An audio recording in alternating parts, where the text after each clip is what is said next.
देखो ना कितना पॉइंट तक पढ़े हैं, देखो 12 तक पढ़े।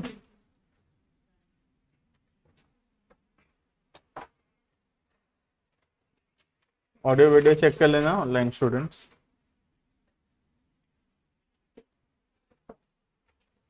लिखना point number 13।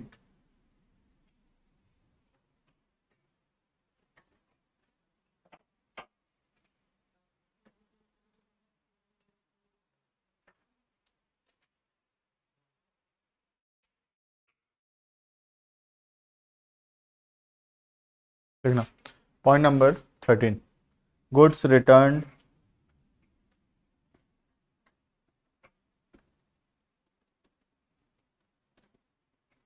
to Ram, goods returned to Ram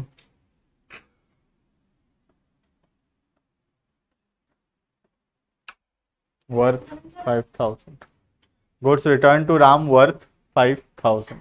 ठीक है, हम लोग 5,000 का सामान वापस कर दिए। ठीक है, इसका मतलब क्या है? सबसे पहला तो हम लोग सामान खरीदे थे पहले कभी, ठीक है, परचेज किए थे, अब हम वो सामान क्या कर रहे हैं? वापस कर रहे हैं। ठीक है, तो सामान खरीदने को बोलते हैं परचेज। सामान खरीदा हुआ सामान अगर हम वापस करते हैं उसको बोलेंगे परचेज रिटर्न। ठीक है, सामान खरीदना इज परचेज, सामान वापस कर देना इज परचेज रिटर्न।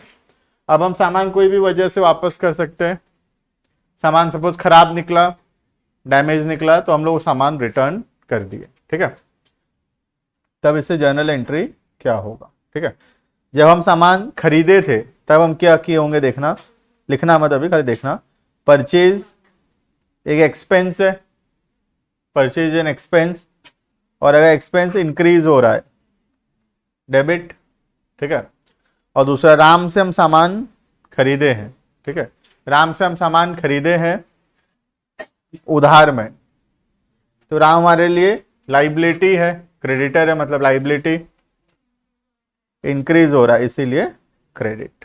ये ठीक है, ये पिछले क्लासेस का। ठीक है, तो सामान खरीदे, परचेज एक्सपेंस से इंक्रीज हो रहा है डेबिट, राम हमारे लाइबिलिटी है, इंक्रीज हो रहा है इसीलिए क्रेडिट। क्लियर इतना? अब वो खरीदा हुआ सामान हम वापस कर रहे हैं, रिटर्न कर रहे हैं। ठीक है, तो अब सबसे पहला राम नाम का जो लाइबिलिटी है वो कम हो जाएगा, क्योंकि हम राम को पैसा देने वाले थे, क्योंकि हम उधार में सामान खरीदे थे। अब हम सामान ही वापस कर दिए तो पैसा नहीं देना पड़ेगा। इसका मतलब यही है ना, अब 5,000 का सामान खरीद के लाए थे तो हम राम को 5,000 रुपए देने वाले थे, अब हम वो 5,000 का सामान ही वापस दे दिए राम को। दैट मीन्स पैसा नहीं देंगे हम राम को। ठीक है, तो राम नाम का लाइबिलिटी कम हो रहा है, इसीलिए क्या होगा? ये डेबिट। लाइबिलिटी का कौन सा बैलेंस है? Credit, credit minus debit. ठीक है, दूसरा इसको हम लिखते हैं परचेज रिटर्न, नाम का नया अकाउंट आएगा। जैसे परचेज हमारे लिए एक्सपेंस है तो परचेज रिटर्न भी हमारे लिए एक्सपेंस ही है। ठीक है, परचेज करने से एक्सपेंसेस इंक्रीज होता है, परचेज किया हुआ सामान वापस कर दिए तो एक्सपेंस वापस से डिक्रीज हो गया, एक्सपेंस कम हो गया। और अगर एक्सपेंस कम होता है दैट विल बी क्रेडिट। ठीक है, एक बार ठीक से सुन लो फिर से। राम से हम सामान खरीदे थे, हम राम को पैसा देने वाले थे, तो राम एक लाइबिलिटी है हमारे लिए। अब हम सामान ही वापस कर दिए तो पैसा नहीं देंगे, तो राम नाम का लाइबिलिटी कम हो रहा है इसीलिए डेबिट। इतना क्लियर है? दूसरा, सामान खरीदने से परचेज नाम का एक्सपेंस इंक्रीज होता है, और वो खरीदा हुआ सामान अगर हम रिटर्न कर देते हैं तो परचेज नाम का जो एक्सपेंस है वो डिक्रीज हो जाएगा। ठीक है, तो इसलिए इसको लिखिए परचेज रिटर्न नाम का एक्सपेंस डिक्रीज हो रहा है, और अगर एक्सपेंस डिक्रीज होगा तो क्रेडिट होगा, क्योंकि एक्सपेंस का कौन सा बैलेंस है, debit, debit minus will be credit. Clear, लिखो।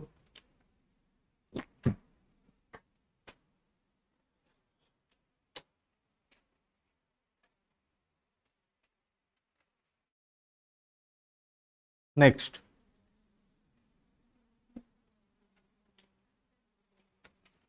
परचेज रिटर्न को और एक क्या बोलते हैं,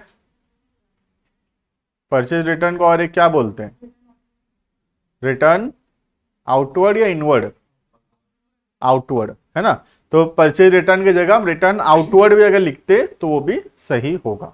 ठीक है, तो हम यहाँ पे परचेज रिटर्न की जगह रिटर्न आउटवर्ड भी लिख सकते हैं। ठीक उसी तरह सेल्स रिटर्न को रिटर्न इनवर्ड भी बोला जाता है। ठीक है, लिखना सेल्स रिटर्न का एग्जांपल, गुड्स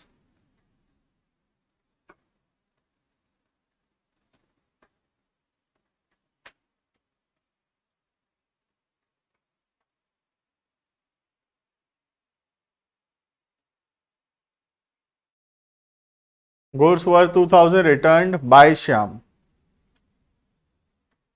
श्याम 2000 का सामान वापस किया। इसका मतलब हम सामान बेचे थे श्याम को, श्याम वो सामान हमको वापस दे दिया है। ठीक है, तो जब हम श्याम को सामान बेचे थे उधार में, श्याम से पैसा मिलने वाला था हमको, किसी को हम उधार में सामान बेचेंगे तो पैसा मिलेगा, वो हमारे लिए डेटर है, एसेट है। ठीक है, अब श्याम सामान ही वापस दे दिया, दैट मीन्स श्याम पैसा नहीं देगा, तो श्याम नाम का जो डेटर है वो क्या हो जाएगा, कम हो जाएगा। पहली बात, पहले उतना लिखते हैं, श्याम नाम का जो डेटर है वो कम हो रहा है। ये समझ में आया, श्याम नाम का डेटर कम हो रहा है,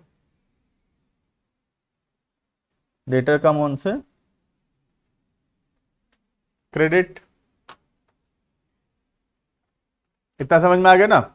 श्याम को सामान बेच रहे, श्याम डेटर था, श्याम पैसा देता, श्याम सामान ही वापस दे दिया, तो श्याम पैसा नहीं देगा, तो डेटर कम हो रहा है। ठीक है, दूसरा, सामान बेचना को लिखते हैं सेल्स, सामान वापस आने को लिखते हैं सेल्स रिटर्न। ठीक है, जैसे परचेज वैसे परचेज रिटर्न, वैसे सेल्स की जगह लिखते हैं सेल्स रिटर्न। सेल्स हमारे लिए एक रेवेन्यू है, इनकम है हमारे लिए सेल्स, तो सेल्स रिटर्न भी एक रेवेन्यू होगा, लेकिन सेल्स करने से रेवेन्यू इंक्रीज होता है, सेल्स रिटर्न करने से रेवेन्यू डिक्रीज होगा, और अगर रेवेन्यू डिक्रीज होगा,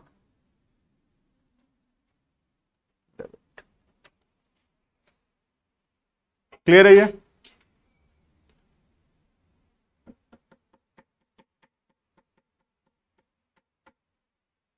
क्लियर, ठीक है, तो दो एग्जांपल है, एक जैसा है पूरा, purchase return and sales return.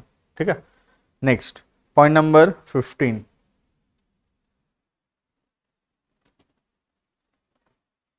Heading करना उसके अंदर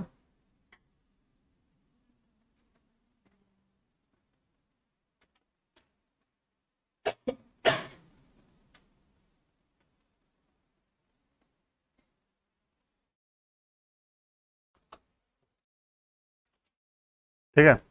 अब सबसे पहले फुल एंड फाइनल सेटलमेंट होता क्या है। ठीक है, जब भी हम लोग किसी को कुछ पैसा देने वाले हैं या कोई पैसा मिलने वाला है, जैसे सपोज हम लोग किसी एक दुकान से सामान खरीदे हैं और हम उस दुकान वाले को सपोज 20,000 रुपये देना हमारा बनता है, 20,000 रुपये हम उसको देंगे। ठीक है, अब तुम्हारे पापा जब पैसा देने गए या तुम जब भी पैसा देने गए तो हम लोग थोड़ा जान पहचान निकाल लेते हैं दुकान वाला से, डिस्काउंट मांगने वाले हैं अभी। ठीक है, तो हम थोड़ा जान पहचान निकाल लिया, हमारे इसका उसका वो ये वो क्या लगता है कि दूर का रिश्ता निकाल दिए अभी। ठीक है, और हम उसको बोले कि भैया हमसे तो थोड़ा ठीक ठीक लगाओ, तो इनबॉर्न टैलेंट है कॉमर्स वाले का तो और ज़्यादा, ठीक है। तो थोड़ा ठीक ठीक लगाओ। वो बोला कि 20,000 रुपये तो सबके लिए रेट है। तो हम फिर बोले कि ठीक है, एक काम करो, हमारे लिए 19,000। हम 19,000 रुपये दिए, हम बोले हो गया, सेटल कर दो, है ना। इसका मतलब क्या है, क्या हम 1,000 रुपये और देने वाले हैं बाद में? ना, हम देने वाले हैं ही नहीं। अभी मैटर जो जो अभी लेना अभी ले लो, यहाँ के जाने के बाद और कुछ देना वेना हम लोग देंगे नहीं, ठीक है। तो हम 20,000 की जगह कितना दिए, सिर्फ 19,000 दिए। तो ये 1,000 रुपए को हम क्या बोलते हैं, फुल एंड फाइनल सेटलमेंट। जो 1,000 रुपए कम दिए, this is known as full and final settlement. समझ में आ रहा है?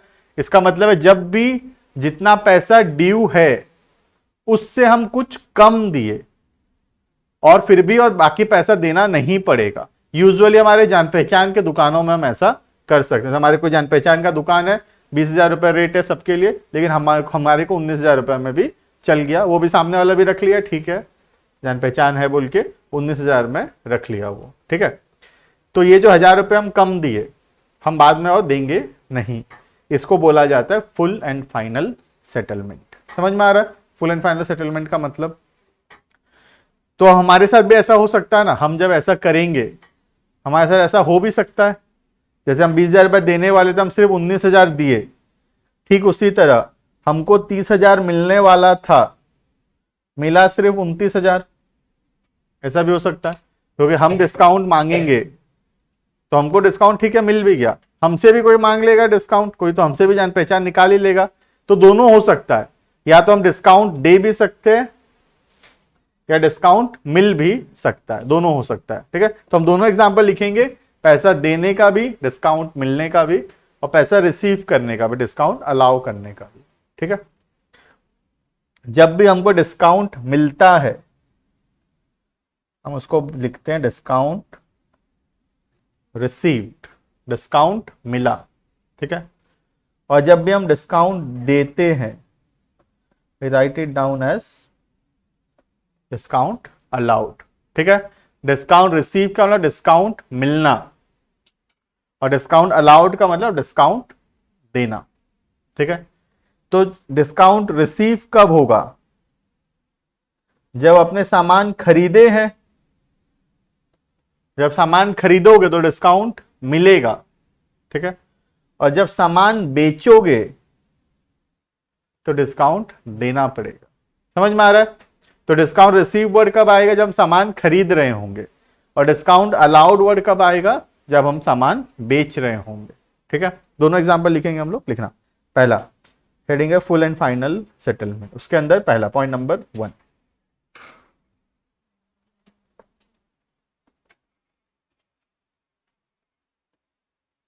पहला पैसा मिलने का, ठीक है। रिसीव फ्रॉम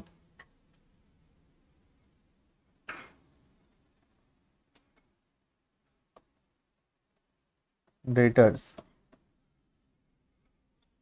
14,500,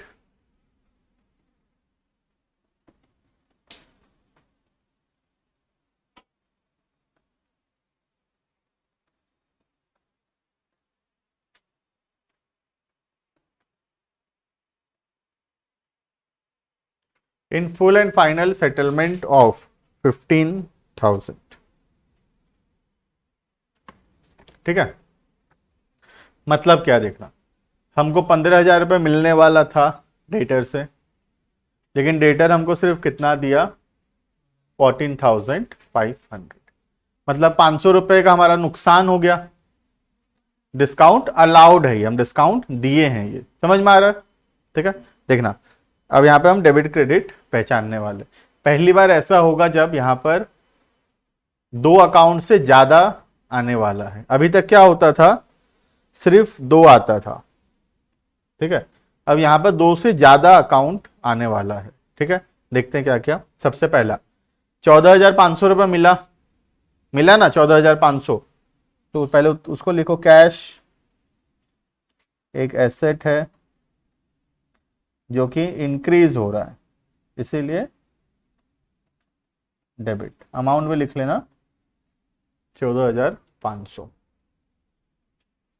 ये समझ में आ गया? 14,500 रुपये मिला, 500 नहीं मिला, उसको क्या बोलते हैं? Discount allowed. डिस्काउंट दिए हम लोग, लिखना सेकेंड अकाउंट, डिस्काउंट। नुकसान है हमारे लिए, खर्चा है हमारे लिए, एक्सपेंस है हमारे लिए ये, ठीक है। नुकसान हो रहा है हमारा, इंक्रीज हो रहा है नुकसान। पहली बार ऐसा हुआ है कि 2 डेबिट आ रहा है, ठीक है। पहली बार हुआ ना, ये तो अभी तक तो ऐसा नहीं होता था, ठीक है। इसके बाद डेटर से 15,000 रुपये मिलने वाला था, तो डेटर नाम का एसेट कम हो जाएगा 15,000 से। अब और फ्यूचर में तो और मिलना नहीं है, तो डेटर नाम का एसेट कम होगा।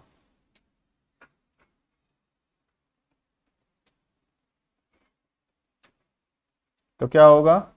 एसेट कम, क्रेडिट कितना से कम होगा? 15,000 से, ठीक है।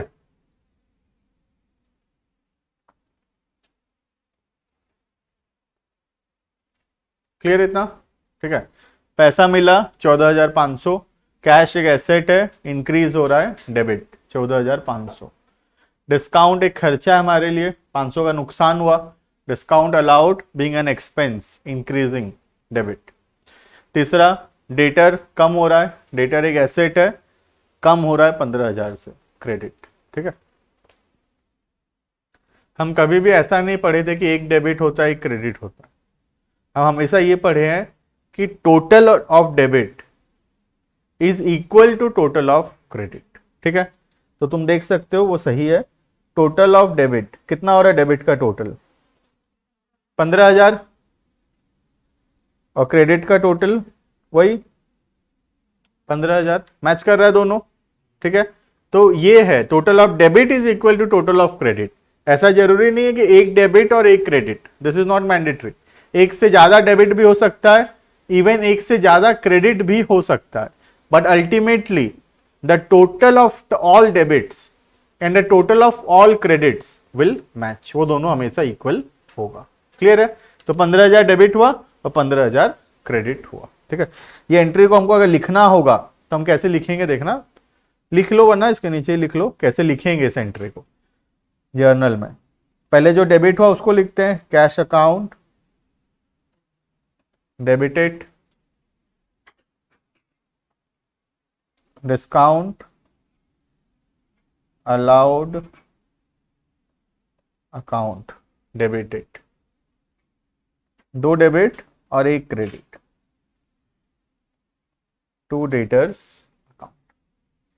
कैश के सामने 14,500, डिस्काउंट अलाउड के सामने 500 और डेटर के सामने 15,000।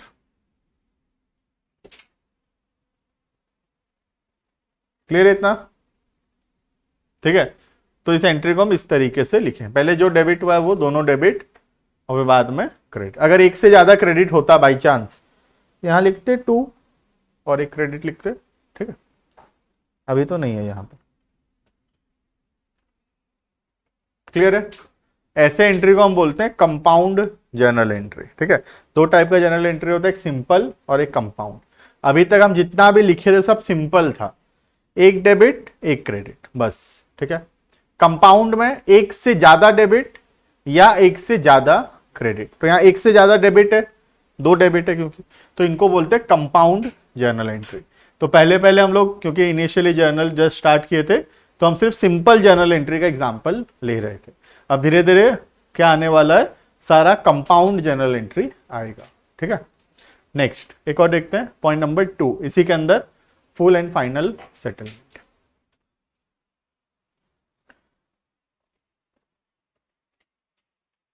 पे करेंगे इस बार, paid to creditors,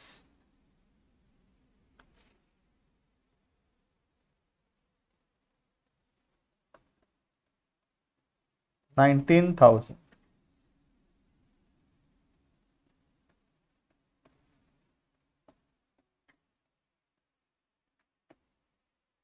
in full and final settlement of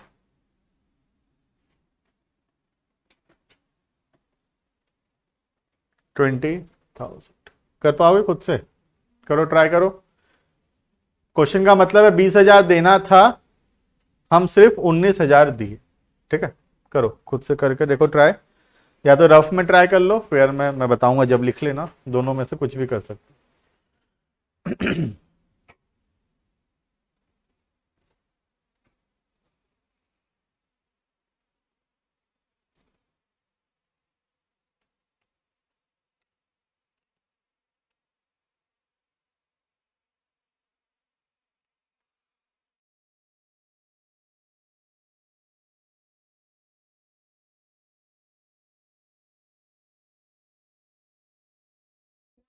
okay,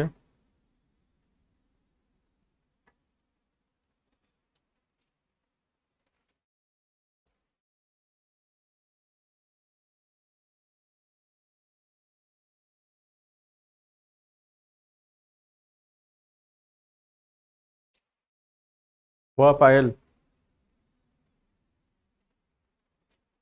भूमिका? हो गया, बताओ।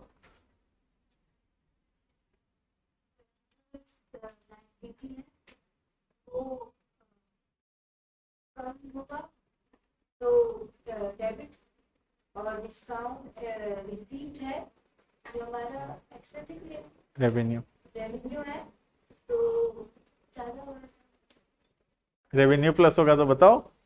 रेवेन्यू प्लस होगा तो वो क्रेडिट होगा। क्रेडिट। फिर इसके बाद कैश एसेट्स है तो वो कम होगा। पैसा कम होगा, हाँ ठीक है, पैसा कम हुआ।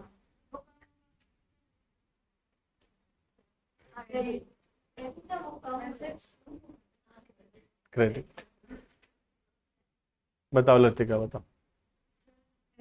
कैश जो एसेट्स के क्लासिफिकेशन में आता है वो कम हो रहा है तो वो क्रेडिट होगा। अमाउंट?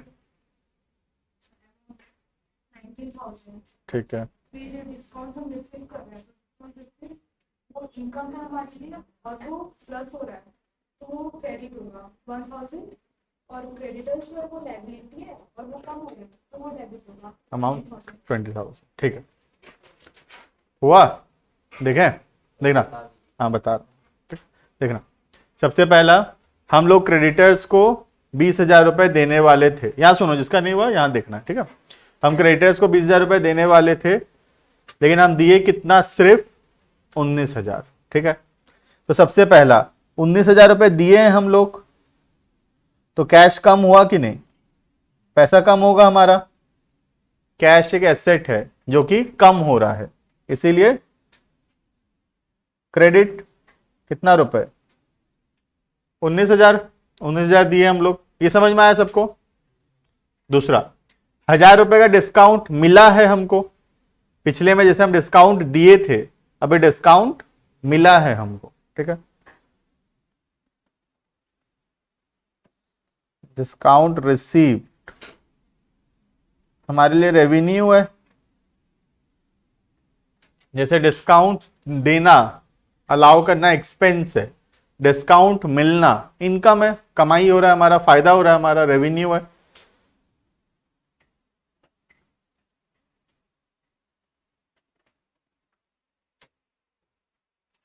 इतना समझ में आया? ठीक है, नेक्स्ट, क्रेडिटर्स को और पैसा नहीं देंगे क्योंकि पैसा दे दिया हम तो क्रेडिटर्स नाम का लाइबिलिटी कम हो जाएगा।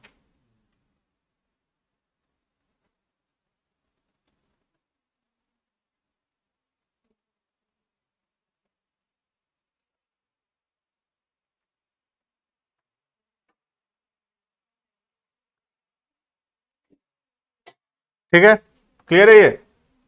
एंट्री क्या होगा? Creditors account debited to cash account to discount received account. समझ में आ रहा है कैसे लिखेंगे? इस बार डेबिट एक है खाली, क्रेडिटर्स अकाउंट डेबिटेड, दो क्रेडिट है तो to cash to discount received. समझ में आ रहा है? दो क्रेडिट है, इस बार डेबिट सिर्फ एक है, पिछले में उल्टा था, दो डेबिट था और एक क्रेडिट। ठीक है, देखो इतना क्लियर है?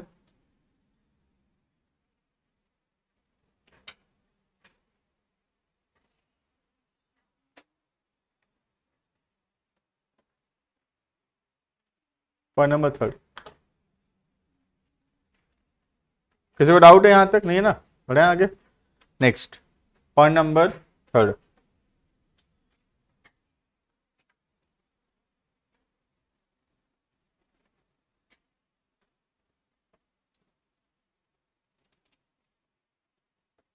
क्रेडिटर्स को पैसा दिए, paid to creditors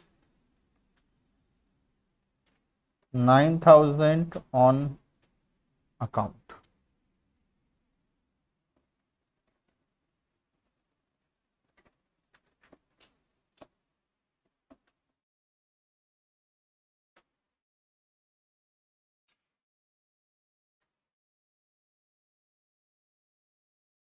total amount due 10,000।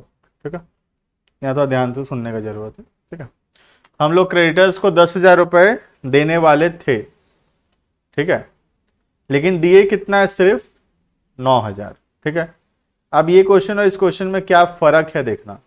ठीक है, जब भी लिखा होगा फुल एंड फाइनल सेटलमेंट, इसका मतलब है 20,000 देने वाले थे, 19,000 दिए, 1,000 नहीं देंगे और डिस्काउंट हो गया 1,000। समझ में आ रहा है? और ऑन अकाउंट जब लिखा होगा, इसका मतलब है 10,000 में से अभी 9,000 दिए हैं, 1,000 बाद में देंगे, 1,000 डिस्काउंट नहीं हो गया। समझ में आ रहा है डिफरेंस दोनों का? जब भी लिखा होगा फुल एंड फाइनल सेटलमेंट, इसका मतलब है तुम जितना दिए बाकी नहीं देना है, और 20 के जगह 19 दिए, 1,000 नहीं देना पड़ेगा और। ठीक है, ऑन अकाउंट का मतलब है 10 के बदले एक बार 9,000 दिए हो, 1,000 तुमको बाद में देना पड़ेगा। समझ में आ रहा है? दोनों में डिफरेंस है ना? ठीक है, तो इसका मतलब हम सिर्फ अभी 9,000 देने का एंट्री करेंगे, 1,000 से हमको कोई मतलब नहीं, वो तो बाद में देंगे। अभी सिर्फ 9,000 दिए उसका एंट्री होगा। ठीक है, लिखना कैश एसेट है, कम होगा क्रेडिट 9,000। ठीक है, दूसरा क्रेडिटर्स लाइबिलिटी है, कम होगा debit 9,000।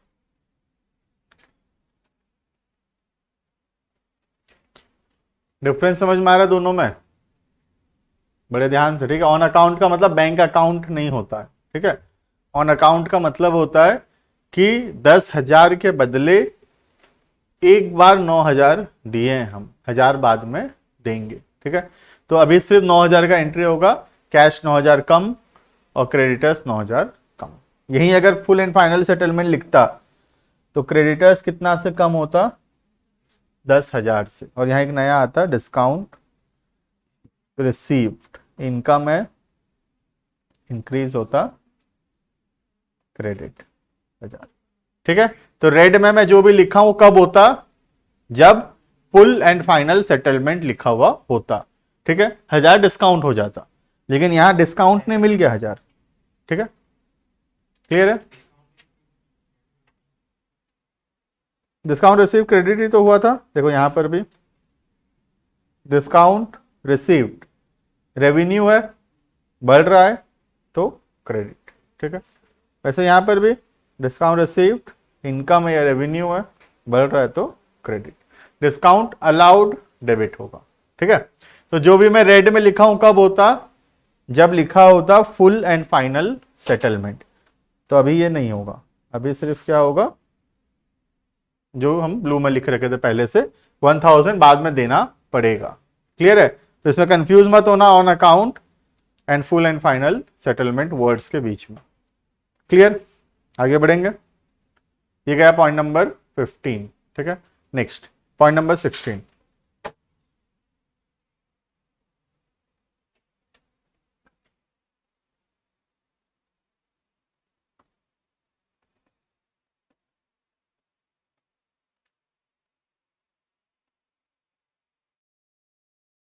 Point number 16, the heading is discounts.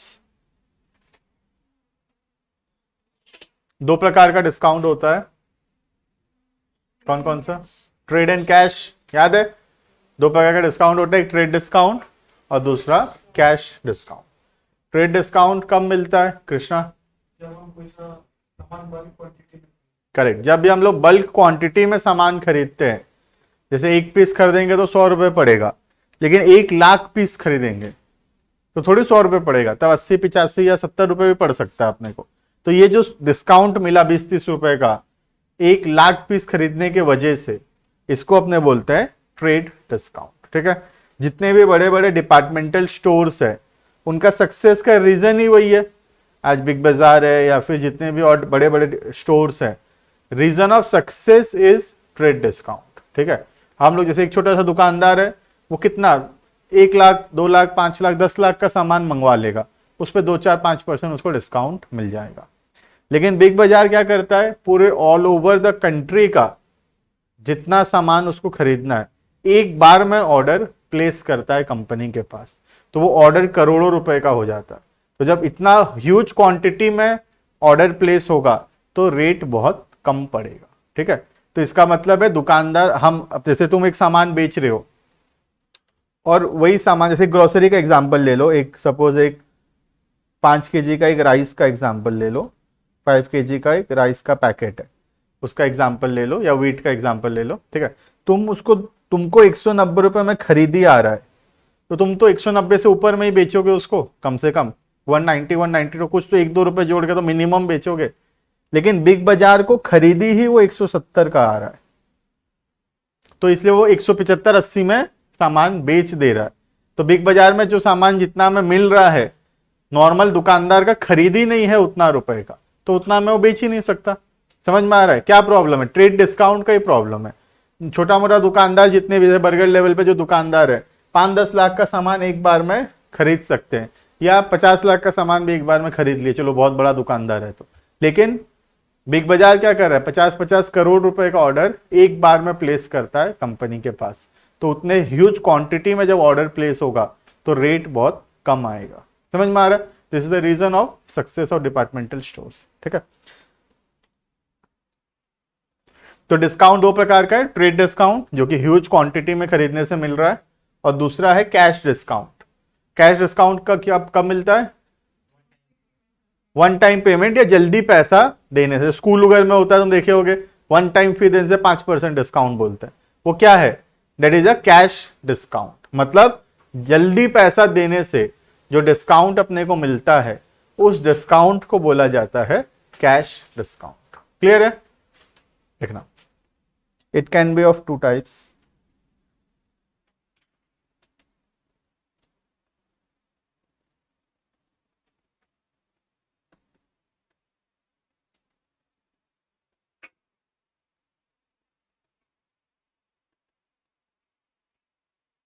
Trade discounts,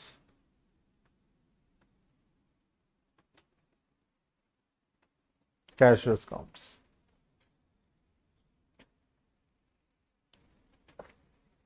दो प्रकार का होता है, पहला पढ़ेंगे ट्रेड के बारे में, फिर पढ़ेंगे कैश के बारे में। ठीक है, हेडिंग करना इसके अंदर पॉइंट।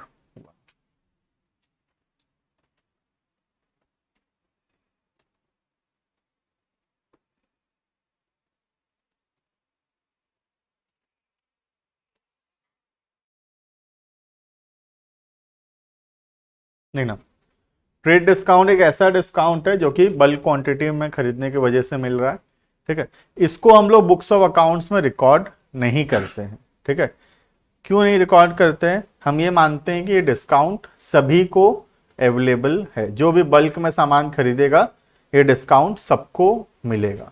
तो हम इस डिस्काउंट को अलग से रिकॉर्ड नहीं करते। जैसे कि 1000 रुपए का सामान था, ठीक है, अपने को 10% का ट्रेड डिस्काउंट मिला, तो 100 रुपए का डिस्काउंट मिला। 10% बोलने से 100 रुपए का डिस्काउंट, 1000 पे 10%, तो अपने को कितना का पड़ा सामान? 900 का। तो अपने डायरेक्टली 900 रुपए रिकॉर्ड करेंगे बुक्स ऑफ अकाउंट्स में। हम ये नहीं रिकॉर्ड करेंगे 1000 का सामान था, 100 रुपए डिस्काउंट आया तो 900 पड़ा, ऐसे नहीं रिकॉर्ड करेंगे। हम डायरेक्टली रिकॉर्ड करेंगे 900 का सामान खरीदे। ठीक है, तो ट्रेड डिस्काउंट को हम लोग अलग से रिकॉर्ड नहीं करते, इसको हम रिकॉर्ड नहीं करते, हम डायरेक्टली सिर्फ 900 का सामान खरीदे, उस बात को हम रिकॉर्ड करेंगे। ठीक है, लिखना। Point number 1, trade discount. It is the discount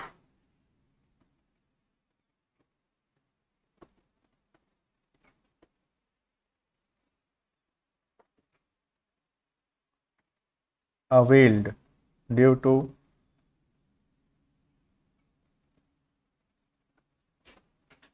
purchase of goods. It is a discount availed due to purchase of goods in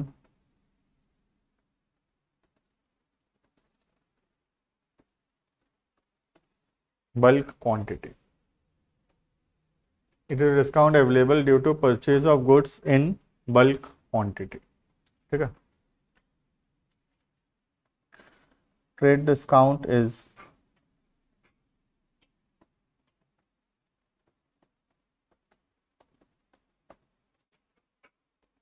not recorded.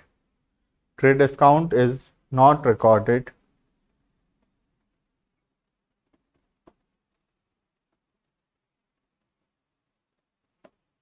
in the books of accounts. Trade discount को हम record नहीं करते हैं। ठीक है,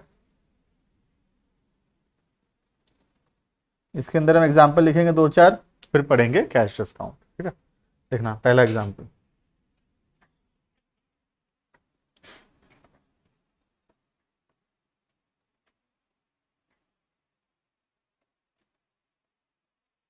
purchase goods worth 50,000 at 20% trade discount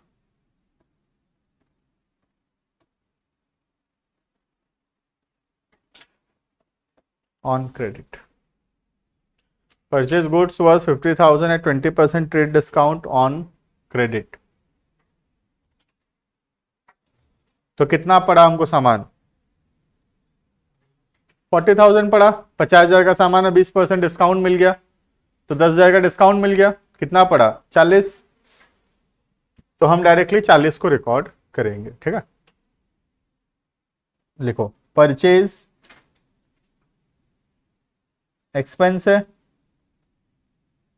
expense increase हो रहा है, इसीलिए डेबिट। कितना? डायरेक्टली 40,000। ठीक है, दूसरा, उधार में खरीदे, फ्यूचर में पैसा देना पड़ेगा, क्रेडिटर्स।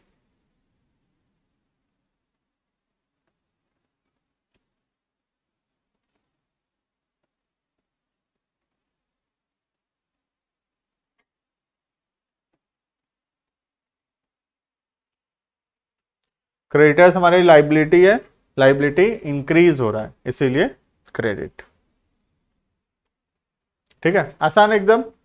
इसमें हमको 50,000 और 10,000 को कहीं लिखना नहीं है, डायरेक्टली खाली 40,000 को लिखना है। ठीक है, नेक्स्ट, इसी तरह सेल का भी हो सकता है। ठीक है, लिखना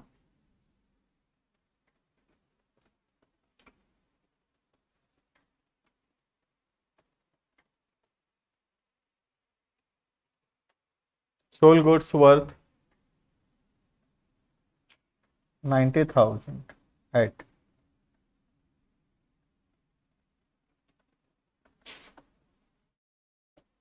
10% ट्रेड डिस्काउंट। 10% ट्रेड डिस्काउंट में बेचे 90,000 का सामान, तो कितना में बेचे होंगे? 81,000 में बेचे होंगे। करो, कौन सा डेबिट कौन सा क्रेडिट, करो खुद से। कुछ नहीं बोला है तो कैश होता है।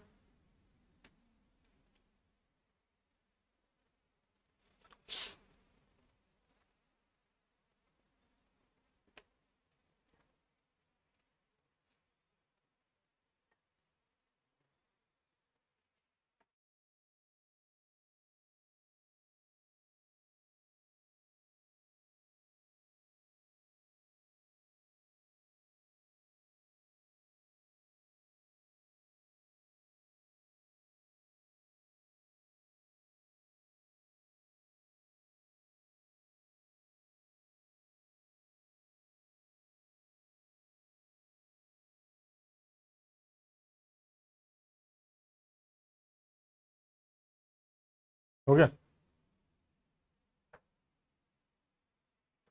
क्या हो गया कृष्णा, बताओ?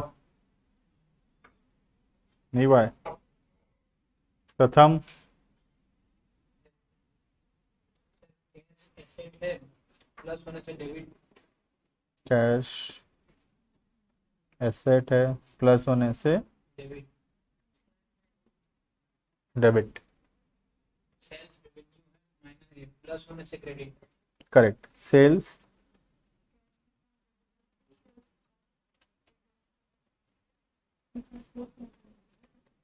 डायरेक्टली कितना 81 81। क्लियर है? ये हम लोग अमाउंट अभी बताने के लिए लिख रहे हैं, उसको प्रेजेंट तो वैसे करते हैं ना, जो मैं बताया था पिछले क्लास में फॉर्मेट वाला।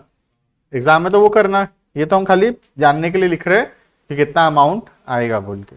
ठीक है, एंट्री तो हमको एग्जाम में वो लिख के आना है ना, cash account debited to sales account 81 81। ठीक है, हमको एग्जाम में तो वो करके आना है, बल्कि वो भी नहीं करके आना है, एमसीक्यू एग्जाम में। तो हमको तो पहचान के आना है कि कौन सा डेबिट और कौन सा क्रेडिट, वो आना चाहिए हमको। ठीक है, ये गया पॉइंट नंबर 1, ट्रेड डिस्काउंट। ठीक है, करना नेक्स्ट हेडिंग करना point number B.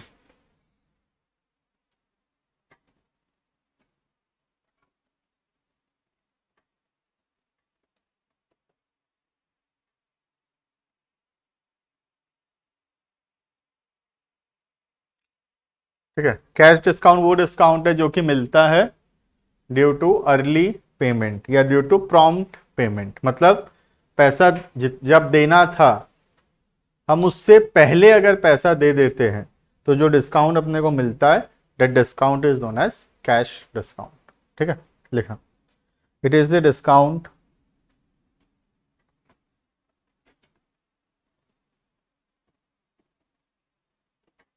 availed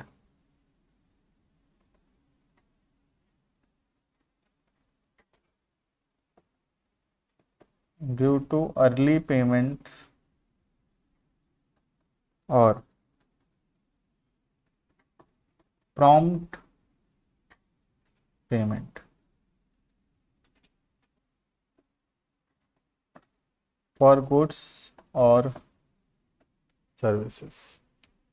for goods और सर्विसेज, जब पैसा देना था उससे अगर पहले पैसा देते हैं तो जो डिस्काउंट अपने को मिलेगा, that discount is known as cash discount. ठीक है, full stop.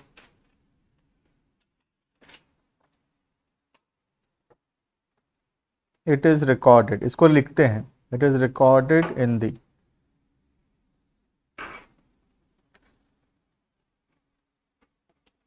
Books of accounts. ठीक है, इसको हम लोग बुक्स ऑफ अकाउंट्स में रिकॉर्ड करते हैं।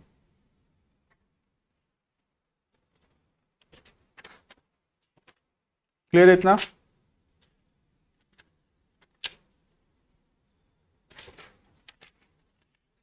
इतना में रुकेंगे, है ना? होमवर्क लिखना।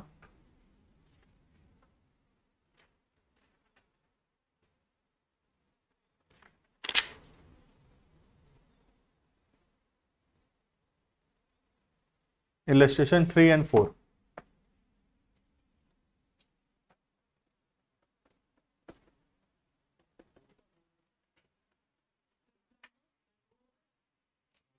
हाँ, 2 में कुछ नहीं है, 1 का कंटिन्यूएशन नहीं है। 1 दे दिए तो होमवर्क पहले ही, कल नहीं परसों दिए थे।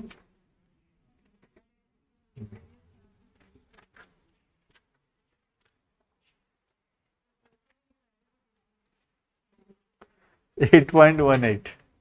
ठीक है, पेज नंबर